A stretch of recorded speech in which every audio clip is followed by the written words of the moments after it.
والعاقبۃ للمتقین والصلاۃ والسلام علی اشرف الانبیاء والمرسلین وعلی آلہ واصحابہ اجمعین اما بعد فاعوذ باللہ من الشیطان الرجیم بسم اللہ الرحمن الرحیم استغفروا ربکم انہ کان غفارا آمنت باللہ صدق اللہ مولانا العظیم وبلغنا رسولہ النبی الکریم ونحن علی ذلک لمن الشاہدین والشاکرین والحمد للہ رب العالمین قال اللہ تبارک و تعالی فی شان حبیبہ الکریم ان اللہ وملائکتہ یصلون علی النبی یا ایھا الذین آمنوا صلوا علیہ وسلموا تسلیما اللہم صلی علی سیدنا و مولانا محمد وعلی آل صحاب سیدنا و مولانا محمد وبارک وسلم وصلی علیہ الصلاۃ والسلام علیک یا سیدی یا رسول اللہ وعلی آلک وصحابک یا سیدی یا حبیب اللہ الصلاۃ والسلام علیک یا سیدی یا رحمۃ للعالمین وعلی آلک وصحابک یا خاتم النبیین۔ اللہ رب العزت جل جلالہ اما نوالہ اعظم شانہ اتم برہانہ خالق کل مالک کل حقیقی پالنہار ارحم الراحمین رب کی لاکھوں کروڑوں حمد و ثنا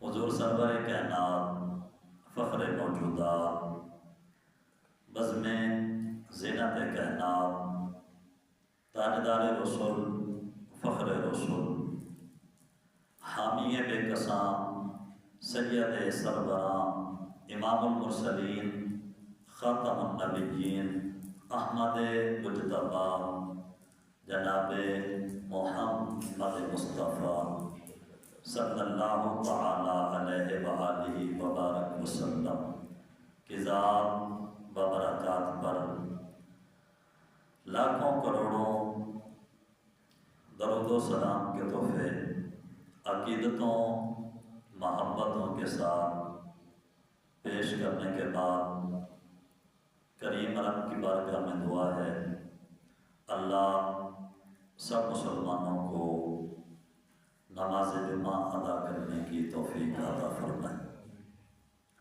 اللہ تبارک و تعالی سب کو اپنی پاک بارگاہ میں آ کر اپنے گناہوں کی معافی مانگ کر اپنی عظمت والی بارگاہ میں سر جھکانے کی توفیق عطا فرمائے۔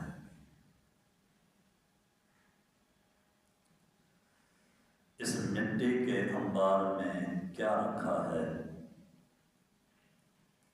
اس مٹی کے انبار میں کیا رکھا ہے؟ بس نام محمد نے سجا رکھا ہے۔ انسان مٹی سے بنا ہے، اس میں کچھ بھی نہیں ہے، صرف انسان کو مقام ملا، عزت ملی، مرتبہ ملا، شرافت ملی۔ یہ اللہ کی ساری مخلوق کا جو شاہکار بنا، افضل المخلوقات بنا، تو کس وجہ سے؟ نام محمد کے صدقے۔ ورنہ انسان میں کیا ہے؟ یہ مٹی کا انبار ہی تو ہے۔ تو اس لیے شاعر نے کہا کہ اس مٹی کے انبار میں کیا رکھا ہے؟ بس نام محمد نے سجا رکھا ہے۔ یہ ساری عزتیں، یہ عظمتیں، یہ چرچے، یہ واہ واہ، یہ سب کچھ حضور کے نام کا صدقہ ہے۔ اور پھر جب یہ سارا کچھ مصطفیٰ کریم علیہ الصلاۃ والتسلیم کے نام کا صدقہ ہے، تو پھر ہمیں چاہیے کہ ہم اس نام کا ورد کریں۔ حضور کا جب نام آئے تو توجہ کے ساتھ مصطفیٰ جان رحمت کی ذات پر درود و سلام پڑھیں۔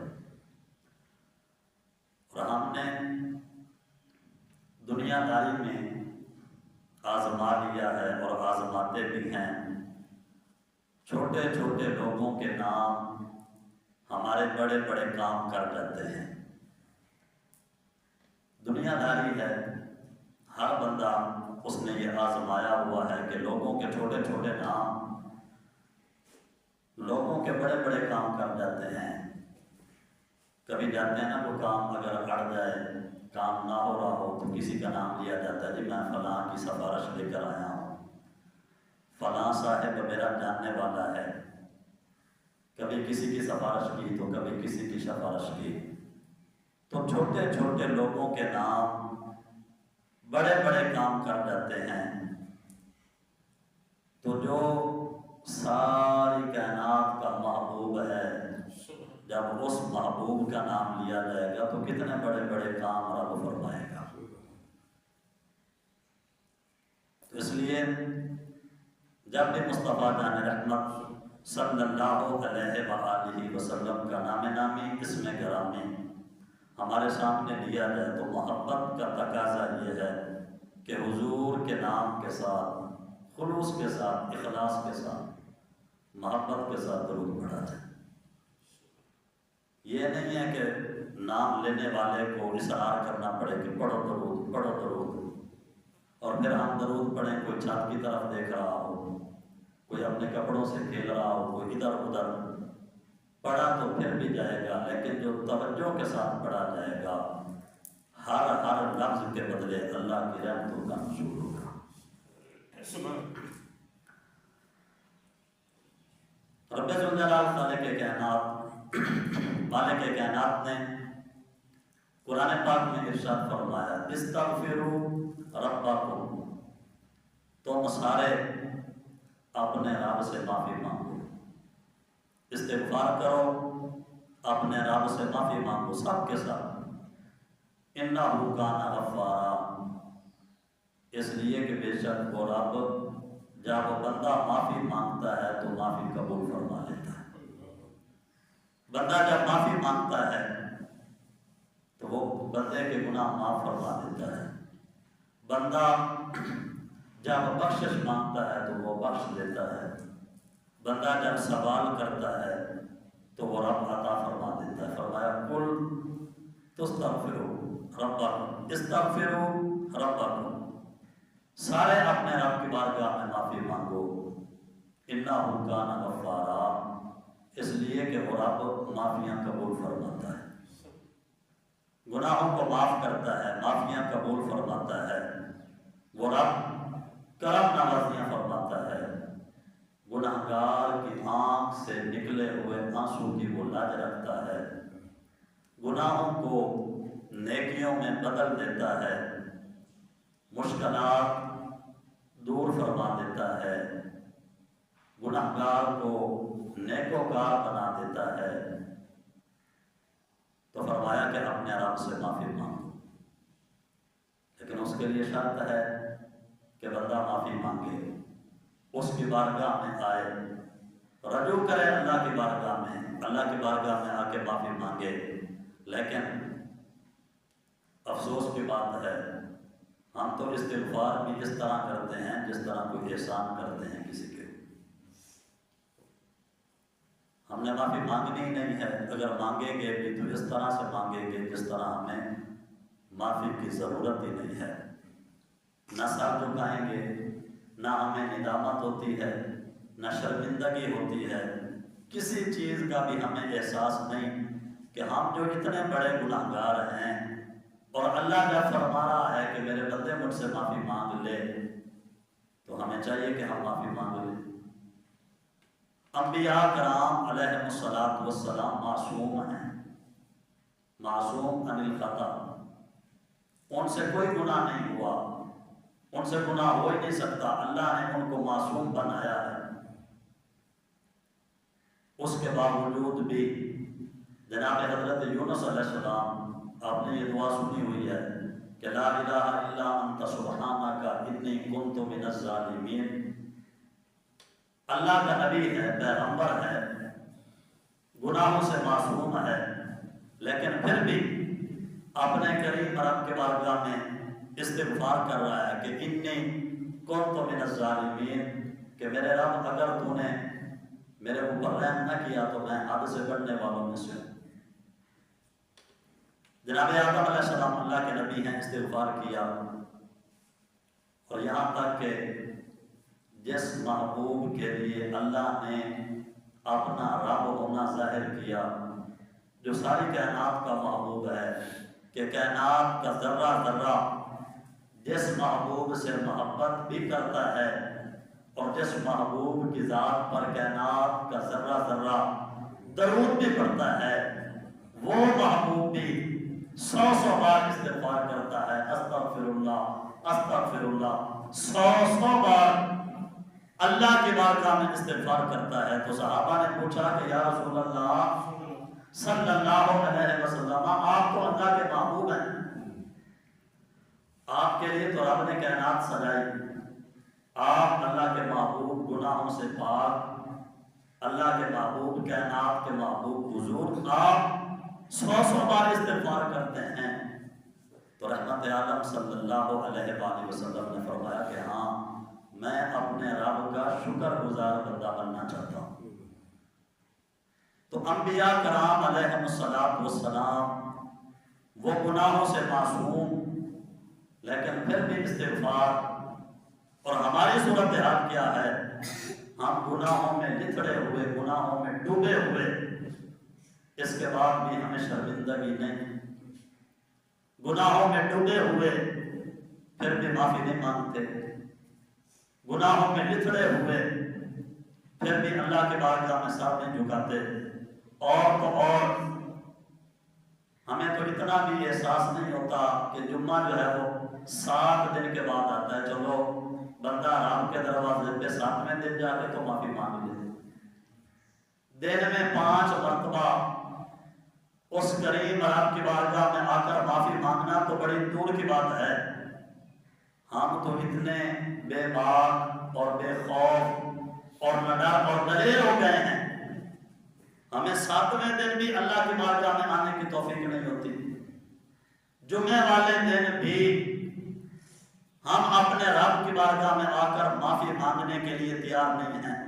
گناہوں میں لتڑے ہوئے، گناہوں میں ڈوبے ہوئے، گناہوں میں غرق ہوئے ہم لوگ، ہمیں استغفار کرنے کی فرصت نہیں، ہمیں سر جھکانے کی توفیق نہیں، ہمیں ندامت نہیں، ہمیں احساس نہیں، ہمیں شرمندگی نہیں ہے کہ وہ عظمت والا رب جو خود فرما رہا ہے کہ میری بارگاہ میں آ کر معافی مانگو، چلو دن میں 5 مرتبہ مجھ سے نہیں جایا جاتا تو میرا اتنا تو حق بنتا ہے کہ جمعے کے جمعے آپ کے دروازے پہ آ کے معافی مانگ لوں۔ حضرت سفیان ثوری رحمت اللہ علیہ، آپ سے کسی بندے نے پوچھا حضور میں جب تسبیح پڑھتا ہوں تو ثنا پڑھا کروں یا استغفار کیا کروں؟ تو آپ نے فرمایا کہ استغفار، ثنا یہ بھی بڑی عبادت ہے، یسبح للہ ما فی السماوات و ما فی الارض، فرمایا کہ اللہ کی تسبیح زمین بھی کرتی ہے، آسمان بھی کرتا ہے، کائنات کا ذرہ ذرہ رب کی تسبیح کرتا ہے، رب کی پاکی بیان کرتا ہے، یہ بھی بڑی بات ہے۔ لیکن فرمایا کہ بندے تو استغفار کیا کر، تو استغفر اللہ کی تسبیح کیا کر، معافی مانگا کر۔ اس نے کہا حضور کیوں؟ میں باقی تسبیح کیوں نہ پڑھوں، استغفار کیوں کیا کروں؟ تو آپ نے نہ سمجھانے کے لیے بڑی خوبصورت بات کی۔ آپ نے فرمایا کہ بات یہ ہے کہ جب کپڑا گندا ہو جائے تو پھر اس کو دھونے کی ضرورت ہوتی ہے، اس کو خوشبو لگانے کی ضرورت نہیں ہوتی۔ فرمایا پہلے معافی مانگو، استغفار کرو، جب تمہارا دل پاک ہو جائے گا، جب گناہوں سے نفرت ہونے لگے گی، جب طبیعت پاک ہو جائے گی، زبان پاک ہو جائے گی، دل پاک ہو جائے گا، آنکھیں پاک ہو جائیں گی، جب تمہارا جسم پاک صاف ستھرا ہو جائے گا، پھر جب تم اللہ کی تسبیح بیان کرو گے تو پھر رب کی رحمتوں کا نزول ہوگا۔ فرمایا پہلے معافی مانگو، استغفار کرو، بخشش طلب کرو، اللہ کی بارگاہ میں آ جاؤ، جھک جاؤ، ندامت کے ساتھ، شرمندگی کے ساتھ، احساس کے ساتھ اس کی بارگاہ میں آ کر معافی مانگ لو۔ استغفروا ربکم انہ کان غفارا، وہ خود اعلان کر رہا ہے، وہ رب جس سے تم نے معافی مانگنی ہے وہ تمہیں خود بلا رہا ہے کہ میرے دروازے پہ آ کر معافی مانگ لو، انہ کان غفارا، میں رب تمہیں معاف کر دوں گا، تمہارے گناہ بخش دوں گا، تمہارے گناہوں کو نیکیوں میں بدل دوں گا، تمہارے آنکھوں سے نکلے ہوئے آنسوؤں کی لاج رکھوں گا، تم آ جاؤ میرے دروازے پہ، معافی مانگو، استغفار کرو، بخشش مانگو، معافی مانگو، میں رب تمہیں معاف فرما دوں گا۔ تو کسی بزرگ کے پاس میں ایک بندہ آیا تھا، اس نے کہا حالات بڑے مشکل ہیں، اور ویسے یہ قرآن پاک کا مفہوم بھی ہے کہ جناب نوح علیہ السلام کی بارگاہ میں بندے آئے، کسی نے کہا یہ رزق نہیں ہے، کسی نے کہا اولاد نہیں ہے، کسی نے کہا بارش نہیں ہو رہی، کسی نے کوئی پریشانی بتائی، کسی نے کوئی پریشانی بتائی۔ اللہ کے نبی نے سب کو ایک ہی جواب دیا، فرمایا کہ رزق چاہتے ہو تو استغفار کرو، معافی مانگو رب سے، اولاد چاہتے ہو تو اللہ سے معافی مانگو، بارش چاہتے ہو تو اللہ سے معافی مانگو، پریشانی سے چھٹکارا چاہتے ہو تو اللہ سے معافی مانگو۔ جو ساتھ بیٹھے تھے امتی اور جو ساتھ لوگ بیٹھے تھے انہوں نے کہا حضرت ہر بندے نے اپنی اپنی وجہ اور بتائی لیکن سب کو استغفار کا حکم دیا، تو جناب نوح علیہ السلام نے فرمایا کہ استغفار ہی سے اللہ ساری چیزیں عطا فرماتا ہے۔ سبحان اللہ، سبحان اللہ۔ تو آ کے کسی نے کسی بزرگ کو، اللہ والے کو کہا کہ میں بڑا پریشان ہوں، میرے پریشانی کا حل نہیں نکل رہا، بڑے بڑے دروازوں کے اوپر گیا ہوں لیکن پریشانی دور نہیں ہوئی، مہربانی فرمائیں اللہ کے پیارے ہیں کوئی چیز ایسی بتائیں کہ میری پریشانی دور ہو جائے۔ تو آپ نے فرمایا استغفار کر، تسبیح پڑھ، استغفار کی۔ اس نے کہا حضور میں تو 100 تسبیحاں پڑھ چکا ہوں، بڑی بڑی میں نے تسبیحاں کر لی، ہزاروں مرتبہ پڑھ چکا ہوں۔ فرمایا کہ صرف پڑھنا نہیں ہے، استغفار کرنا ہے، عادت بنانی ہے۔ ایک ہے جان چھڑانا، ایک ہے محبت کے ساتھ کسی چیز کو ادا کرنا۔ فرمایا کہ صرف پڑھنا نہیں ہے، عادت بنانی ہے، اس سے مانگنا ہے، اس سے معافی مانگنی ہے۔ اور معافی مانگنے کا سلیقہ اور طریقہ یہ ہے کہ اپنے آپ کو ندامت کے ساتھ اس کی بارگاہ میں پیش کر کے معافی مانگو، بار بار معافی مانگو۔ وہ عظمت والا رب جب خود اعلان فرما رہا ہے کہ میں معافی قبول کروں گا، تو جب تمہیں مانگنے کا طریقہ اور سلیقہ آ جائے گا تو اللہ تمہاری معافی بھی قبول فرمائے گا۔ سبحان اللہ، سبحان اللہ۔ پریشانی بھی دور ہو جائے گی جب مانگنے کا سلیقہ آئے گا، طریقہ آئے گا۔ یہ کون سا طریقہ ہوا کہ استغفار بھی بندہ اس طرح کرے کہ جس طرح ایسے محسوس ہو کہ جس طرح کی بدماشی کر رہا ہے؟ نہیں، اپنے آپ کو گناہگار بنا کر، اپنے آپ کو خطا کار بنا کر، ندامت کے آنسو بہا کر، شرمندگی کا احساس لے کر پھر اس عظمت والے رب کی بارگاہ میں معافی مانگ۔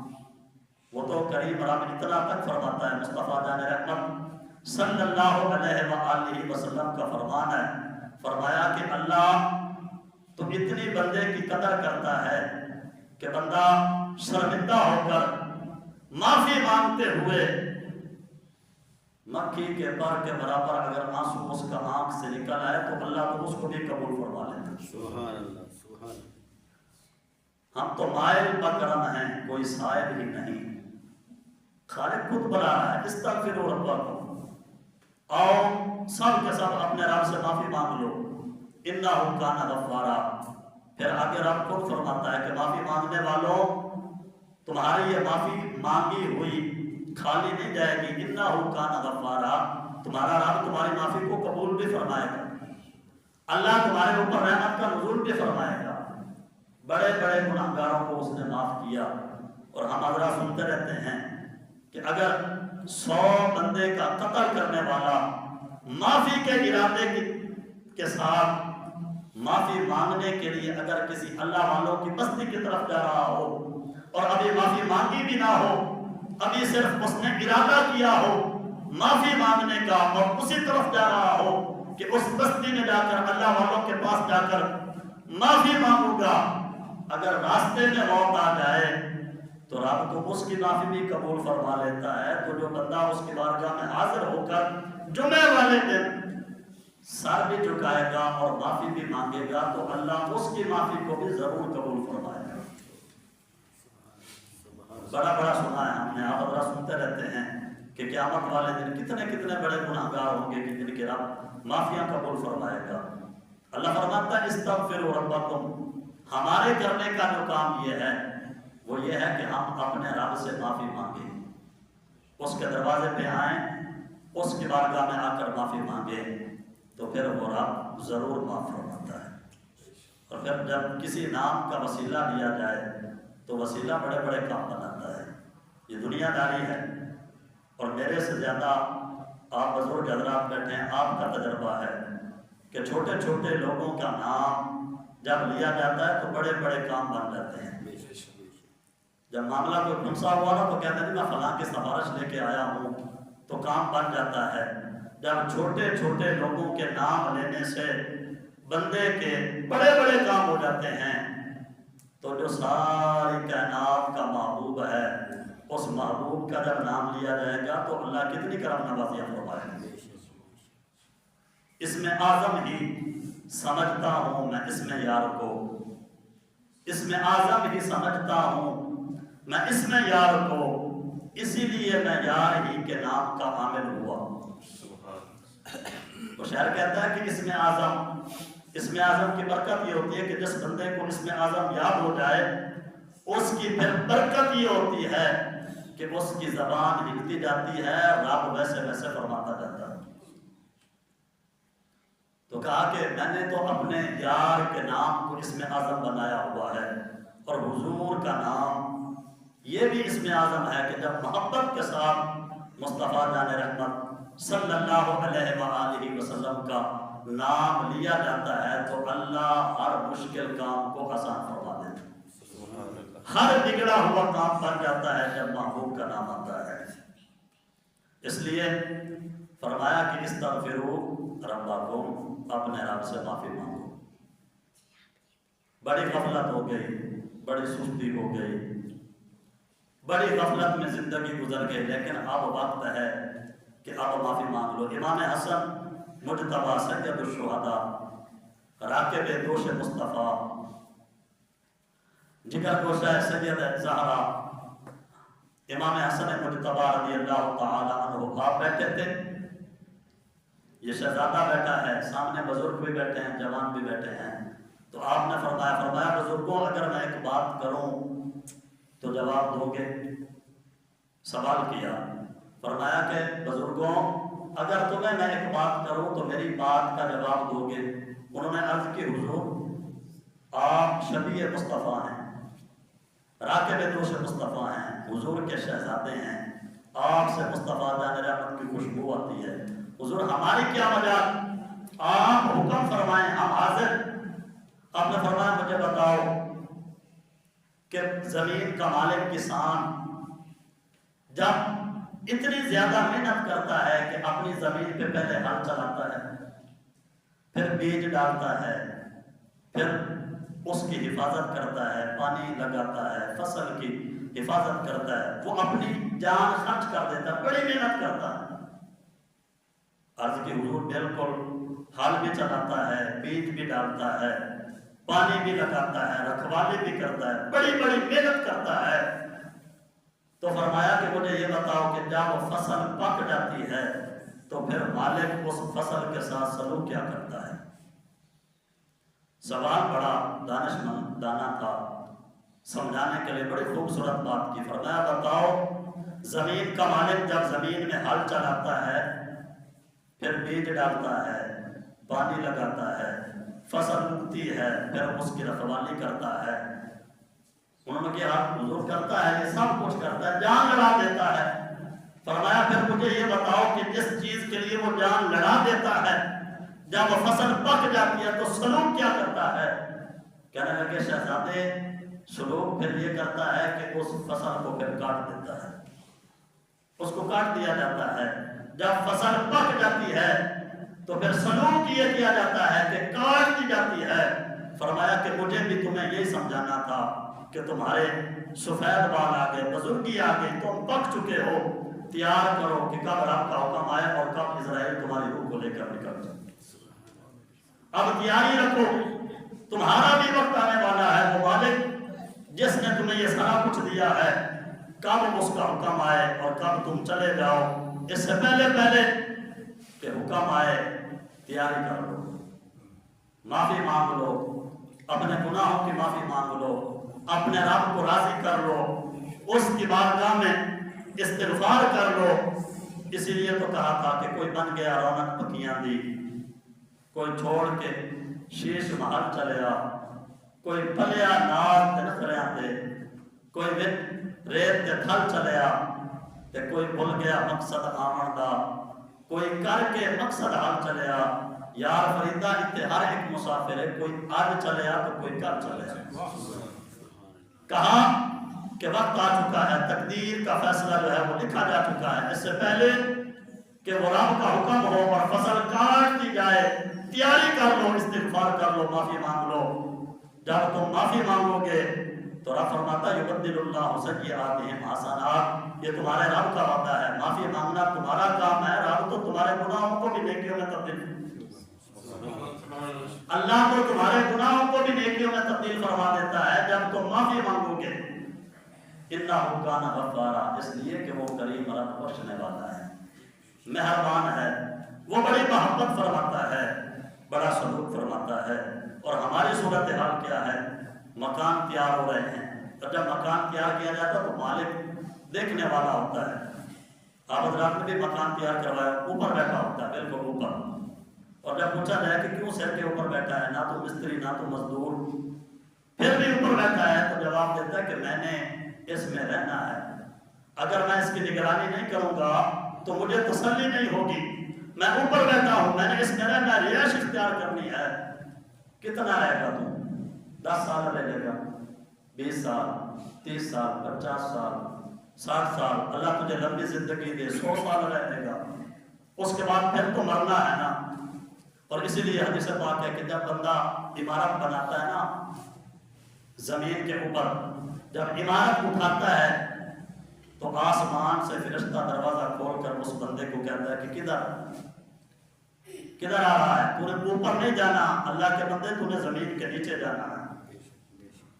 تو نے اوپر نہیں جانا، تو نے زمین کے نیچے جانا ہے، جس میں 10 12 سال 20 سال اللہ لمبی زندگی دے تو 100 سال رہے گا. اس کی بڑی فکر ہے کہ بالکل سار کے اوپر بیٹھا ہوتا ہے، یہ بھی کر دو، وہ بھی کر دو، یہ بھی کر دو، وہ بھی کر دو. اور مجھ سے بھی زیادہ تمہیں پتا ہے کہ رہنا تمہیں ادھر نہیں ہے، لیکن قبر جس میں تمہیں قیامت تک رہنا ہے، کبھی اس کی فکر ہی نہیں ہوئی. اس کے لیے کوئی فرشتہ کہتا ہے کہ کدھر؟ آسمان کی طرف تو نے نہیں آنا کہ تو جو بلڈنگ بنا رہا ہے کہ آسمان کی طرف آؤں، تو نے زمین کے نیچے جانا ہے. تو جس میں تو نے قیامت تک رہنا ہے اس کے لیے بھی تیاری کر. اور اس کی تیاری کیا ہے؟ استغفروا ربکم، رب سے معافی مانگو، استغفار کرو، اللہ سے معافی مانگو، یہ ہے تیاری. تو فرمایا امام الانبیاء نبی پاک صلی اللہ تعالی علیہ وآلہ وسلم کے ایک صحابی حضور کسی راستے سے گزر رہے تھے تو دیکھا کہ ایک مکان بنا ہوا ہے. یہ مطلب نہیں ہے کہ مکان نہ بنائیں، یہ اب وقت کی ضرورت ہے، بنائیں، لیکن مقصد یہ ہے کہ یہ عارضی ضرورت ہے. جہاں تو نے مستقل ٹھکانہ کرنا ہے قبر کا، اس کی طرف بھی توجہ کر، قبر کی طرف بھی توجہ کر. اگر تو نے چند دن رہنے کے لیے اتنی محنت کرتا ہے تو جہاں تو نے زندگی گزارنی ہے قیامت تک کے لیے، اس کے لیے بھی محنت کرنی پڑے گی. اور تو کہتے ہیں جی میں نے تو نعت خان سے سنا تھا کہ قبر میں بعد میں جاؤں گا جنت پہلے بن جائے گی، جب میں جہنم سے گزروں گا تو جہنم کو پسینہ آنے لگے گا، جہنم میں تو کیا میرا سایہ نہیں جائے گا۔ تو یہ تیری باتیں ہیں جس نے تمہیں غفلت اور مجھے غفلت میں ڈالا ہے۔ یہی وجہ ہے کہ ہم سے نماز نہیں پڑھی جاتی۔ ہم کہتے ہیں کہ جب ہم نے جنت میں جانا ہے تو نماز کی کیا ضرورت، اور پھر جب اس طرح کی باتیں کی جائیں تو لوگوں میں جملہ آتا ہے کہ مولویوں کا کیا، مولوی تو بس ڈرانے والے ہوتے ہیں، اللہ والے ہیں جو محبت بانٹتے ہیں۔ مجھے بتائیں یہ ساری چیزیں میرے مصطفیٰ کریم علیہ السلام و تسلیم نے امت کو بتائی ہیں، تو پھر حضور کے بارے میں کیا کہو گے؟ چلو مولوی کے بارے میں تو ماشاءاللہ سب کو اجازت ہے کہ جس طرح بول جائے کوئی پوچھنے والا نہیں ہوتا، اور غیر یہ وہ بندہ ہے، ماں ہو، باپ ہو، بیٹا ہو، بیٹی ہو، بھائی ہو، کوئی بھی رشتہ ہو، جس کے لیے بھی ہم بولتے ہیں سوچ کے بولتے ہیں، اور یہ صرف غائب رشتہ ہے کہ جس کے لیے بولا جاتا ہے بے خوف ہو کے بول دیتے ہیں۔ زیادہ سے زیادہ کیا ہوگا کہ چلا جائے، اتنی سی بات ہوتی ہے، کیا کوئی اور آ جائے گا۔ بہرحال چلو مولوی کے لیے تو یہ بات بول دیں گے کہ بس اس کا تو کام ہی ڈرانا ہے، مصطفیٰ جان رحمت صلی اللہ علیہ وآلہ وسلم کے لیے کیا بولو گے؟ اِنَّا أَرْسَلْنَاكَ شَاهِدًا وَمُبَشِّرًا وَنَذِيرًا، فرمایا حبیبا تمہیں خوشخبری سنانے والا بھی بنا کر بھیجا ہے، اور ہم ہی نے تمہیں ڈر سنانے والا بنا کر بھی بھیجا۔ یہ جو ساری باتیں آپ کو جو بتائی جاتی ہیں یہ کس وجہ سے، کون بتاتا ہے؟ مولوی کے پاس یہ باتیں کہاں سے آئیں؟ اللہ کے بندے مولوی کے پاس یہ بات آئی ہے تو مصطفیٰ جان رحمت کس طرف سے آئی ہے؟ حضور نے یہ ساری باتیں بتائی ہیں، تو پھر مصطفیٰ کریم علیہ السلام کو تسلیم کے بارے میں کیا کہا جائے گا؟ تو یہ صرف اس وجہ سے ہے کہ آج نماز نہ پڑھنے کے باوجود بھی اگر ہمیں گناہ کا احساس نہیں ہوتا کہ میں نے نماز نہیں پڑھی تو آپ کو کیا جواب ہوگا؟ اس کی وجہ یہ ہے، یہ وہی بشارت ہے جو تو لوگوں کے منہ سے سنتا ہے کہ جہنم میں تو کیا میرا سایہ بھی نہ جائے گا۔ یہ اور بات ہے کہ وہ کریم رب، اللہ فرماتا ہے ان اللہ لا، اللہ تبارک و تعالیٰ فرماتا ہے کہ میں رب شرک کرنے والے کو نہیں بخشتا، اس کے علاوہ جتنا بھی گناہگار ہو جس کو چاہے میں بخش دیتا ہوں۔ میں یہ نہیں کہتا کہ اللہ تبارک و تعالیٰ بخشے گا نہیں، وہ کریم رب ہے، وہ چاہے تو ساری کائنات کو بخش دے، اس کے خزانے میں کوئی کمی نہیں آئے گی۔ لیکن بات کرنے کا مقصد یہ ہے کہ پھر جس رب نے تمہیں بخشنا ہے اور جس رب سے تم نے معافی مانگنی ہے، کم از کم اتنا تو کر کے جاؤ کہ اس رب نے جو فرض دیے ہیں ان کو تو پورا کر کے جاؤ۔ جو رب نے ذمے میں فرض لگائے ہیں کم از کم ان فرض کو تو پورا کرو، پھر جا کر اللہ تبارک و تعالیٰ کی بارگاہ میں معافی مانگنا۔ وہ کریم رب ہے، وہ معاف کرے گا۔ اس نے تو بڑے بڑے گناہگاروں کو معاف کیا ہے۔ اگر انسان کے بس میں ہو تو انسان تو جینا بھی اس کا مشکل کر دے، لیکن وہ کریم رب ہے، وہ تو سب کو معاف کرتا ہے اور معافی کو پسند فرماتا ہے۔ لیکن اس کا مطلب یہ نہیں ہے کہ بندہ اتنا ناڈر ہو جائے کہ جہنم کو بھی ہلکا سا سمجھنے لگے کہ جہنم سے جب میں گزروں گا تو جہنم کو پسینہ آئے گا، تو اتنا جو ہے وہ بھرا ہوا ہے آتش سے کہ جہنم کو پسینہ آ جائے گا۔ یہ غفلت میں ڈالنے والی باتیں ہیں۔ اللہ فرماتا ہے القاریہ ملقاریہ وما ادراک ملقاریہ، تمہیں کیا پتا کہ قیامت والے دن جو چیخ ہوگی، آواز اٹھے گی، تمہیں تو اس آواز کا بھی نہیں پتا، اور قیامت والے دن جو کیفیت ہوگی، یوم ترونہا تذہل کل مرضعۃ عما ارضعت وتضع کل ذات حمل حملہا وتری الناس سکارا وما هم بسکارا ولکن عذاب اللہ شدید۔ اللہ فرماتا ہے قیامت کا منظر اس طرح ہوگا، لوگوں کو دیکھ کر ایسے محسوس ہوگا جس طرح انہوں نے نشہ کیا ہوگا۔ لوگ نشے کی حالت میں نظر آئیں گے، اور حاملہ عورت اپنے حمل کو گرا دے گی، اتنی دہشت ہوگی، اور تو کہتا ہے کہ مجھے کچھ نہیں ہوگا۔ اللہ تیری حفاظت فرمائے، اللہ تجھے قیامت والے دن ہر خوف سے امن نصیب فرمائے، میری تو دعا ہے۔ لیکن اس کا مقصد یہ نہیں ہے کہ تو رب کی نافرمانی کرتا رہے، دلیر ہو جائے، نڈر ہو جائے۔ اللہ کے نبی گناہوں سے معصوم، وہ معصوم عن الخطا، جناب یونس علیہ السلام وہ بھی معافی مانگے، آدم علیہ السلام معافی مانگے، اللہ کا محبوب جو ساری کائنات کا محبوب ہے دل میں 100 مرتبہ معافی مانگے، اور غلام عرض کرے حضور آپ اللہ کے محبوب 100 مرتبہ معافی مانگتے ہیں، نہ تو کوئی گناہ کیا، اللہ کے محبوب ہے کائنات رب نے آپ کے لیے بنائی، جنت آپ کے لیے ہے، جہنم جو ہے وہ بھی آپ کی ملکیت، ساری چیزیں آپ کے لیے، ساری کائنات آپ کی ملکیت میں ہے، آپ پھر بھی 100 مرتبہ معافی مانگتے ہیں۔ فرمایا کہ ہاں میں معافی مانگتا ہوں اس لیے کہ میں اپنے رب کا شکر گزار بندہ بننا چاہتا ہوں، اور ہم گناہوں میں لپٹے ہوئے، گناہوں میں ڈوبے ہوئے، گناہوں کے سمندر میں ہم لوگ غرق ہیں، لیکن ہماری صورت حال یہ ہے ہم تو جمعے کی بھی معافی مانگنے کے لیے تیار نہیں ہیں۔ کتنے ایسے لوگ ہیں کہ جو دن میں 5 مرتبہ رب کی بارگاہ میں آنا تو بڑی دور کی بات ہے، اتنا بھی احساس نہیں ہوتا کہ جمعہ جو ہے وہ 7 دن کے بعد آتا ہے، چلو بندہ جمعے والے دن ہی جا کے اپنے رب سے معافی مانگ لے، اس کے بعد جا کے گناہوں کی توبہ کر لے۔ تو امام حسن رضی اللہ تعالیٰ عنہ آپ نے پوچھا کہ بابو بتاؤ، بزرگوں بتاؤ کہ جب فصل پک جاتی ہے جس کے لیے انسان بڑی محنت کرتا ہے، خون پسینہ بہا دیتا ہے، پھر اس پکی ہوئی فصل کے ساتھ انسان سلوک کیا کرتا ہے؟ تو انہوں نے کہا حضور شہزادے اس فصل کو کاٹ دیا جاتا ہے۔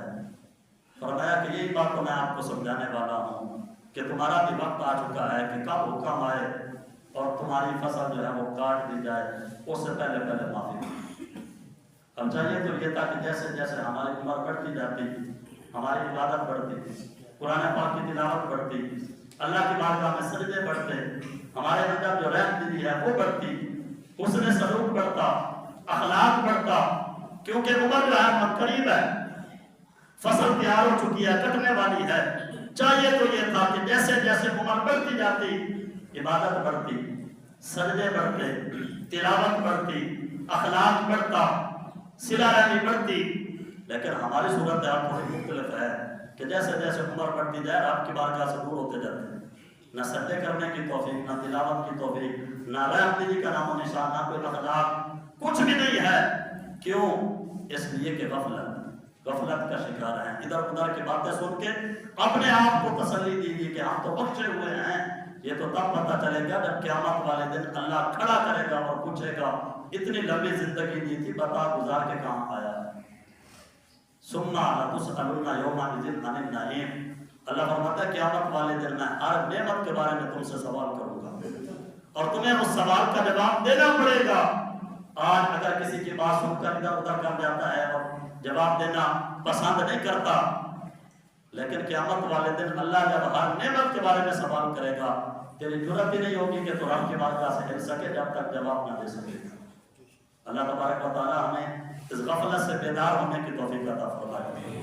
میری آپ سے بس یہی التماس ہے، گزارش ہے، زیادہ عبادت نہیں کرتے نہ کریں، لیکن اللہ نے جو 5 نمازیں فرض کی ہیں ان کو ادا کریں، اپنی مسجد کو زینت بخشیں، مسجد کو رونق کو بحال کریں۔ مسجد کی زینت اور رونق جو ہے وہ تمہارے ساتھ ہے کہ جب تم آ کر سر جھکاؤ گے تو مسجد آباد ہوگی، اور جب مسجد آباد ہوگی، حدیث پاک کا مفہوم ہے کہ جب کوئی مسجد میں نماز نہیں پڑھتا تو یہ مسجد روتی ہوئی اللہ کی بارگاہ کی طرف جاتی ہے شکایت کرنے کے لیے۔ فرشتے سامنے آتے ہیں، پوچھتے ہیں کدھر؟ کہتی ہے کہ میں آپ کی بارگاہ میں شکایت کرنے جا رہی ہوں کہ اتنے غافل، اتنے سست اور اتنے ندر اور بے باک اور بے خوف ہو گئے ہیں کہ 5 وقت آ کے سجدہ بھی نہیں کرتے۔ میں اللہ کی بارگاہ میں گلہ شکوہ کرنے جا رہی ہوں۔ فرشتے کہتے ہیں کہ لوٹ جا، رب کی طرف سے ہمیں حکم آ گیا ہے اگر تمہیں سکون نہیں ہوگا تو ان کے گھر میں بھی سکون نہیں ہوگا، بے چینیاں ان کے گھر میں بھی ہوگی۔ اور اگر مسجد میں نماز پڑھی جاتی ہے تو مسجد خوش ہوتی ہے، آباد ہوتی ہے، پھر بھی مسجد آسمان کی طرف جاتی ہے، فرشتے پھر ملاقات کرتے، کہتے ہیں کدھر؟ کہتی ہے کہ میں رب تعالیٰ کی بارگاہ میں ان لوگوں کا شکریہ ادا کرنے جا رہی ہوں، اللہ تبارک و تعالیٰ کی بارگاہ میں ان لوگوں کی خیر خواہی کے لیے۔ تو فرشتے کہتے ہیں کہ لوٹ جا، رب نے ہمیں حکم دے دیا ہے، اب تجھ میں سکون ہے تو ان کے گھروں میں بھی ہم نے